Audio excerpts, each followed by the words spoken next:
that atmosphere keeps you on edge and keeps you wondering sometimes. And he does do that very well.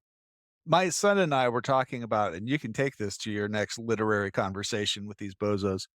My son and I were talking about this because I was getting books out for him to read. He was looking for stuff to read, and so I was getting it out of the cupboard. And I was like, Pet Cemetery is the perfect example of that because for half of the book, Stephen King just makes this everyday life with this everyday family that you get to know and you get to like them. And then when stuff starts to happen, it makes it so much more impactful because you're like, I identify with this guy. He could be the guy right across the street that I'd Yeah, have a beer with.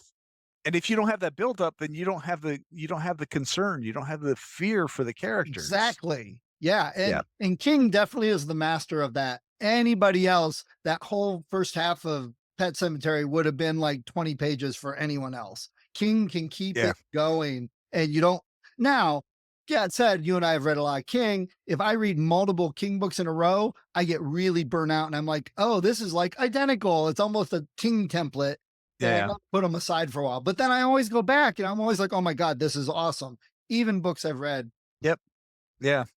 And that's a good example too, where when Church dies, you don't, you're crying out, but it actually gets worse. Most of the time when the animal dies, that's the worst thing. And everything else, Right. like, man, but it gets worse. Yeah. It's okay. We're at this level. Can it go higher? Oh my gosh. Oh Yeah, I can. God. Yeah. Yeah. Like martyrs. Yes. Yeah. Yeah. Yeah. We're right here. Oh, we're going to go. Oh, no, we're going way up here. I'd love to find out if King ever saw Martyrs and what he thought. Eh, good question.